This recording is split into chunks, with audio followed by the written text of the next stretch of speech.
Salut la jeunesse et la vieillesse. On se retrouve à nouveau sur la route, non pas toute la sainte journée, mais en ce mardi, pour parler d'un sujet qui m'a été inspiré par un commentaire laissé sous mon dernier vlog en date. C'est un commentaire très intéressant qui a invité à la réflexion sur la question plus ou moins du rôle, de la responsabilité des vidéastes qui parlent de manga sur YouTube, et du fait que peut-être il existe une problématique par rapport à ça, à savoir le type de contenu, la manière de parler de manga sur YouTube en général, et peut-être en partie responsable de cette fameuse vision de médiocrité dont je parlais très récemment sur la chaîne. Et ce commentaire vraiment était... Ah, tandis qu'une araignée me grimpe dessus. Ce commentaire était très intéressant, et je remercie la personne qui l'a laissé. Et ça m'a effectivement fait réfléchir. Bon, j'avais répondu à ce commentaire, mais tandis que j'y répondais à l'écrit, je me suis dit, ça ferait vraiment un bon sujet, je pense, de vidéo, et puis un sujet à approfondir. Tandis qu'un bruit dans les fourrés m'a fait sursauter. Oui, ici il faut rester un petit peu au milieu de la route parce qu'il y a des serpents et autres joyeusetés. Bref. Tandis que nos chers moutons sautent au rendez-vous. Mais revenons à nos moutons, à nous. Donc ce commentaire qui invitait à la réflexion, en gros, là je résume rapidement, mais l'idée était que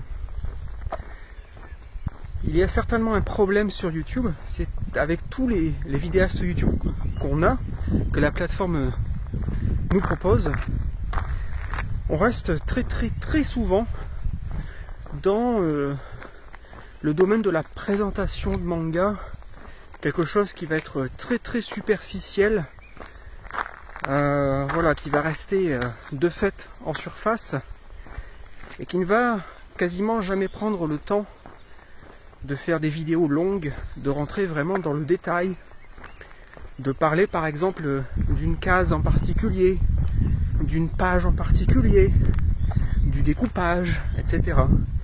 Et on va globalement rester dans des vidéos finalement creuses, où il va s'agir de voilà, en quelques minutes nous faire un résumé de l'histoire, et puis la personne va nous dire si elle a aimé, si elle n'a pas aimé, pourquoi. Voilà. Alors attention, je précise tout de suite, là je ne vise absolument personne, je ne jette la pierre à personne, loin de moi l'idée de critiquer mes collègues, et j'irais même jusqu'à dire, sans problème, et à reconnaître, et à admettre, que moi-même, je me suis, sans aucun doute, très souvent rendu, entre guillemets, coupable de cette approche quelque peu limitée.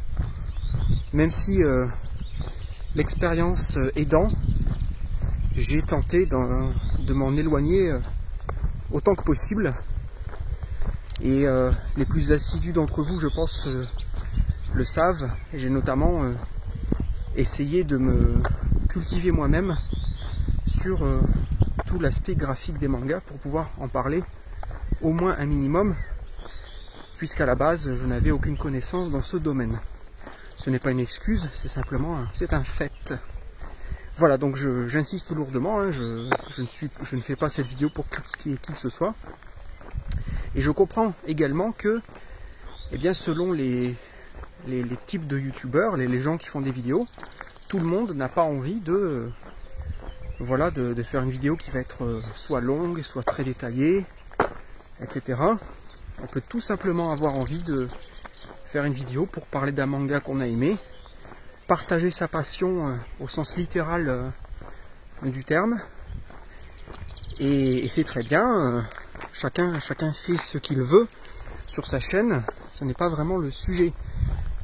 Le sujet qui m'a été soufflé par ce commentaire, donc disais-je, c'est cette idée, si vous voulez, de responsabilité du vidéaste, dans le sens où on est, je pense, quand même assez nombreux à souvent regretter le fait que les mangas sont encore aujourd'hui chez nous souvent présentés comme une sous-culture, un sous-art.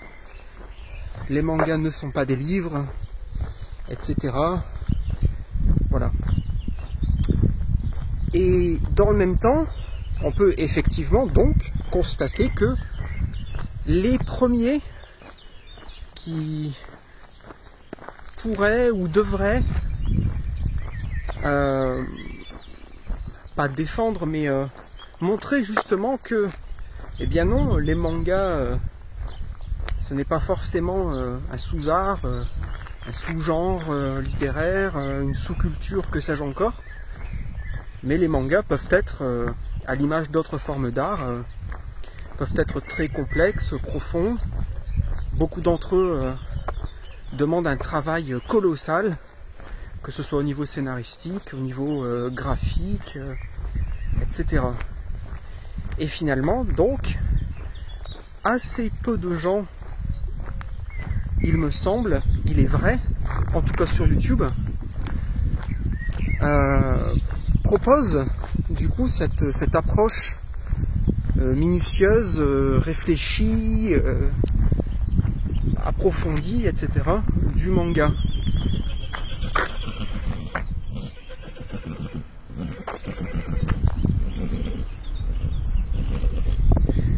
Un cheval qui reconnaît son maître, je pense.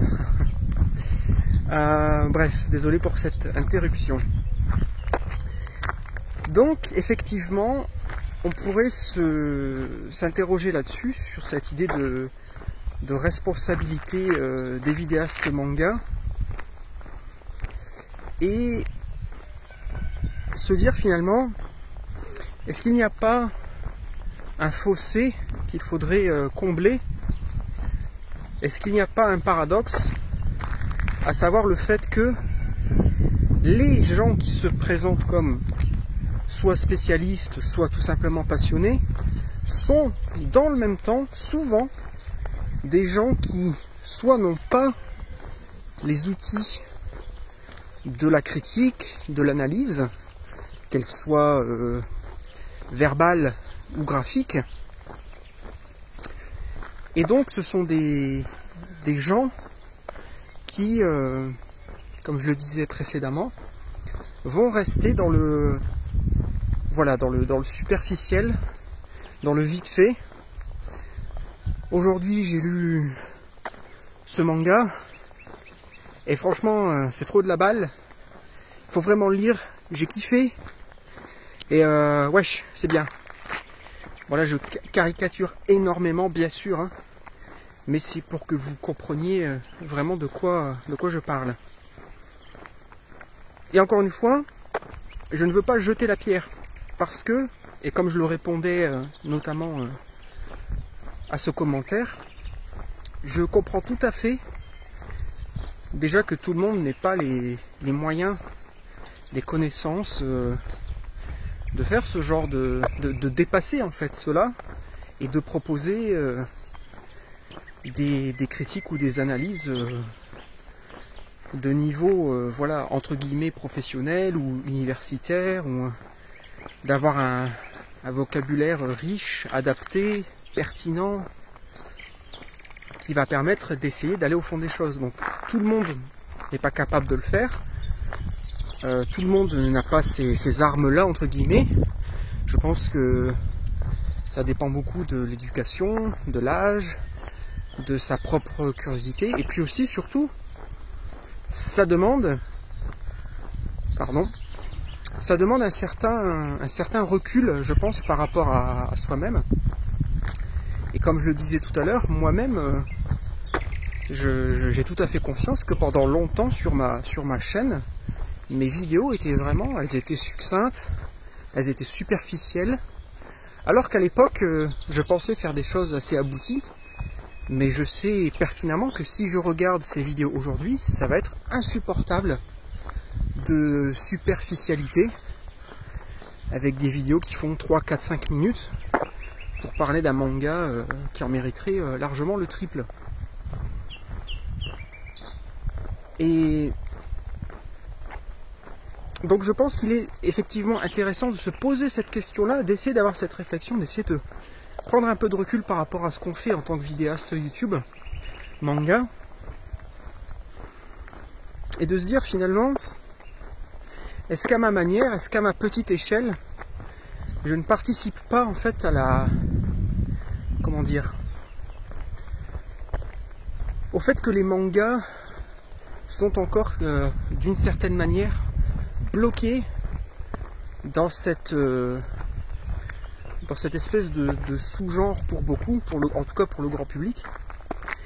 Et on peut du coup se poser la question, est-ce que si davantage de vidéastes YouTube à l'avenir tentaient voilà, de dépasser du coup un aspect très, très passionnel, très réactionnel par rapport à ce qu'ils lisent, et qu'ils dépassent en fait le stade de la présentation,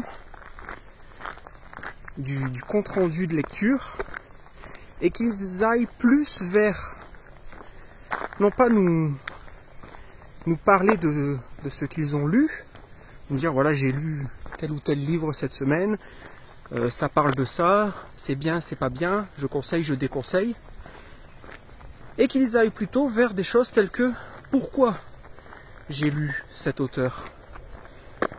Est-ce que cet auteur se rapproche d'autres auteurs de manga par rapport au travers des thématiques, au travers de son style? Est-ce qu'il emprunte des techniques de dessin à un autre mangaka?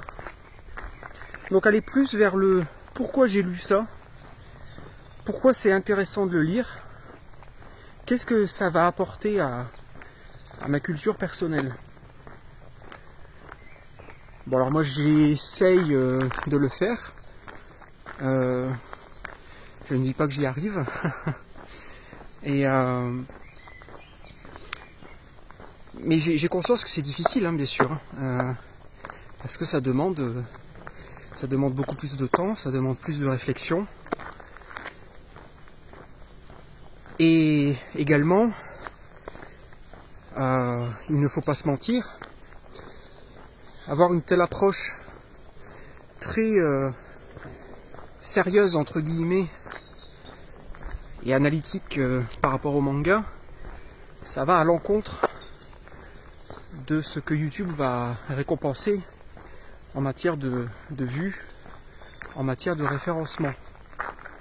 Donc c'est aussi là pour... je dis ça pour pas excuser, mais c'est pas le bon terme, mais je pense que c'est très important de ne pas oublier qu'on est sur YouTube et qu'on n'est pas sur une plateforme donc de méritocratie. Ce n'est pas une plateforme qui récompense forcément le sérieux et l'académique. Je pense que c'est assez évident. Donc je dis ça voilà pour ne pas paraître trop virulent ou violent à l'endroit de certains de mes plus jeunes collègues. Je comprends tout à fait que même si on aurait les outils pour proposer des critiques assez sérieuses, assez profondes, on n'a pas non plus forcément envie de le faire. On n'a pas nécessairement envie de parler d'un manga, voire de Gekiga, n'est-ce pas, obscur des années 70 ou des années 60, en sachant que eh bien, cette vidéo va être enterrée immédiatement par l'algorithme YouTube, qui n'en a que faire, et qui va être très peu regardée par sa propre communauté. Donc ça, je pense que c'est aussi des éléments qu'il faut prendre en compte. Mais cependant, si on veut tenter d'être optimiste, voire candide, on pourrait également voir le verre à moitié plein et se dire, d'accord, c'est comme ça aujourd'hui, mais si de plus en plus de vidéastes YouTube manga se tournaient justement vers un contenu plus sérieux, plus analytique et dépassionné, si ce type de contenu venait à se multiplier, et si pour l'instant plus de vidéastes YouTube manga n'avaient que faire de l'algorithme et du nombre de vues, peut-être qu'à l'avenir donc ce contenu se répandrait, se démocratiserait, et on aurait donc un contenu de plus en plus adulte qui viendrait s'ajouter, bien sûr, à un contenu d'ordre plus récréatif, qui a ses mérites lui-même. Alors je sais que c'est vraiment c'est difficile. Moi-même, bon, je parle de moi tout simplement en tant qu'exemple de vidéaste YouTube manga. Vous le savez si vous êtes sur la chaîne depuis longtemps, j'ai fait quand même de nombreuses vidéos assez sérieuses, assez recherchées, de type documentaire notamment, sur des thèmes gravitant autour des mangas. Et vous le savez, donc vous le constatez, malheureusement ça reste très difficile de sortir la tête de l'eau avec ce type de contenu. Je vais essayer de ne pas me faire écraser par un tracteur qui arrive juste derrière moi. Peut-être va-t-il tourner. Oui, il tourne, victoire. Je ne vais pas finir en hamburger en direct. Que disais-je donc? Oui, donc on peut effectivement réfléchir à tout ça, réfléchir à l'idée de responsabilité des vidéastes. Pensez-vous que les vidéastes manga ont une responsabilité finalement dans comment dire, dans l'image que le grand public peut avoir des mangas? Est-ce qu'ils ont cette part de responsabilité? Est-ce qu'ils peuvent aider à apporter une certaine maturité finalement aux yeux du grand public, pour que éventuellement le manga puisse être un jour, alors je dis ça sans aucune conviction, mais peut-être que le manga peut un jour arriver peut être perçu, en tout cas aux yeux du grand public. Restons humbles. Peut-être qu'il peut arriver au niveau du cinéma, des séries télé, de la littérature, même populaire entre guillemets. Ah, il nous fait une petite démonstration.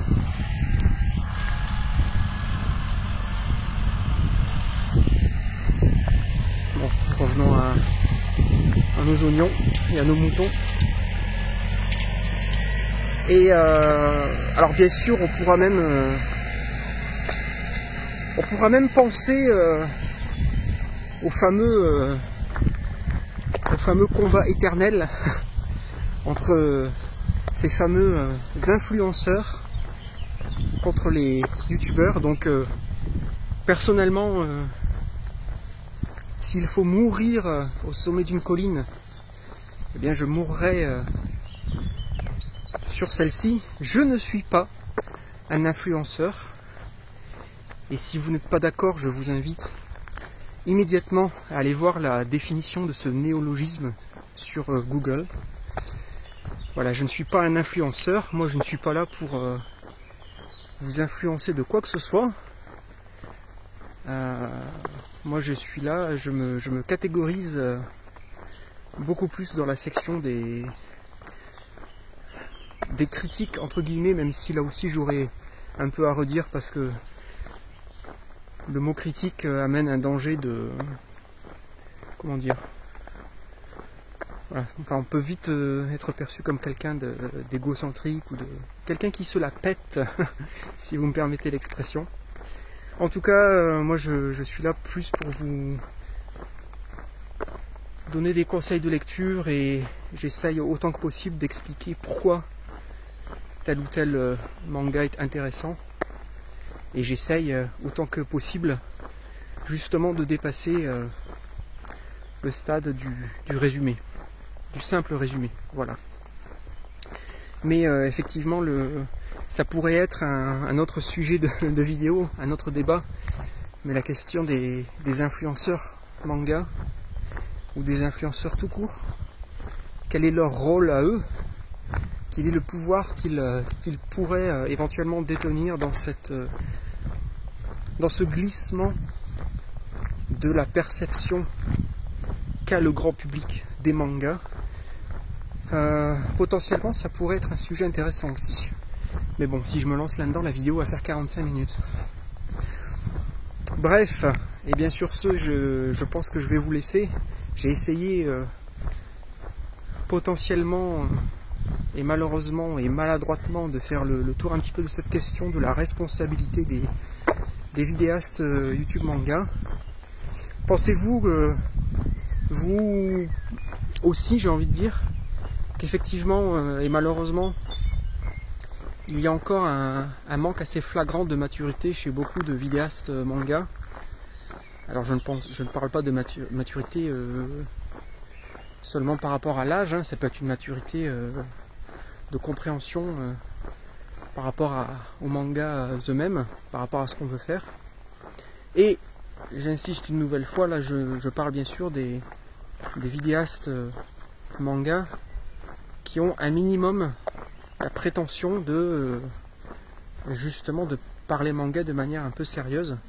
Donc je ne parle pas de Kevin, 12 ans, dans sa chambre, qui nous parle du dernier tome de One Piece qu'il a lu. Évidemment, ça n'aurait aucun sens de lui reprocher ça à son âge. Bien sûr, j'espère que vous l'aurez compris. Voilà, et bien écoutez, sur cette petite invitation à la réflexion, je vais vous laisser. Et puis je remercie une dernière fois la personne qui m'avait laissé ce commentaire très intéressant, qui du coup moi-même m'a fait réfléchir. Ouh, il fait chaud, il fait beau, et il faut encore redescendre toute cette route.